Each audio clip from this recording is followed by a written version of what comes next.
അപ്പൊ തന്നെ മുകുന്ദനും ഗൗരമ്മയ്ക്കും ഒക്കെ സ്വപ്ന പ്രഗ്നന്റ് അല്ലായിരുന്നു എന്ന് അറിയായിരുന്നു എന്നാ മുകുന്ദൻ പറഞ്ഞത്.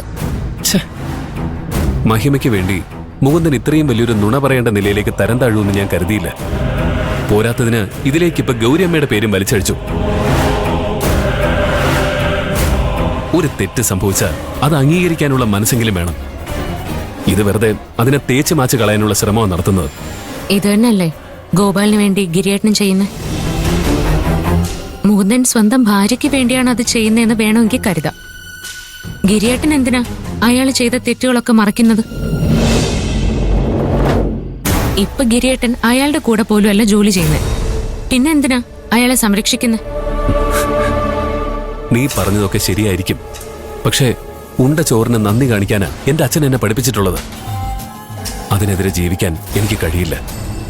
അയാളുടെ കൂടെ ജോലി ചെയ്യുന്നത് നിർത്തുന്നതിന് മുമ്പ് അന്ന് സംഭവിച്ചതിനെക്കുറിച്ച് ഒരിക്കലും ആരോടും പറയില്ലെന്ന് ഞാൻ വാക്കു കൊടുത്തത്. അതെനിക്ക് പാലിച്ചേ പറ്റൂ. ഗോപാൽജിയെ ജയിലിൽ അടയ്ക്കണമെന്നുള്ളത് നിന്റെ വാശിയാണെന്ന് എനിക്കറിയാം. പക്ഷേ അതിന് നീ വേറെന്തെങ്കിലും വഴി കണ്ടുപിടിക്കണം.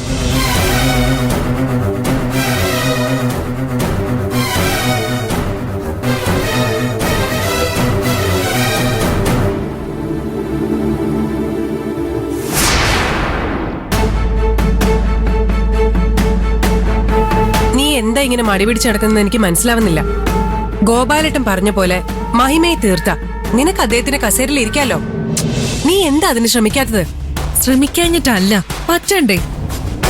ആ ജയിലിൽ ആരെന്ത് പ്ലാൻ ചെയ്താലും അപ്പൊ തന്നെ അവിടുത്തെ സൂപ്രണ്ട് അറിയും. അന്തേവാസികളായിട്ട് അവർക്ക് അത്ര നല്ല ബന്ധമാ. എന്നാ പിന്നെ അവരെ കാശ് കൊടുത്ത് നമ്മുടെ സൈഡാക്കിയ പോരെ? അത് നടക്കില്ല. അവര് നല്ല കാശുള്ള വീട്ടിലാ. അതുകൊണ്ട് കൈക്കൂലി വാങ്ങേണ്ട ഗതികേടൊന്നും അവർക്കില്ല. അപ്പോ മഹിമ അവിടെ സുരക്ഷിതയാണെന്ന് സാരം. ആ സൂപ്രണ്ട് അവിടെ ഉള്ളിടത്തോളം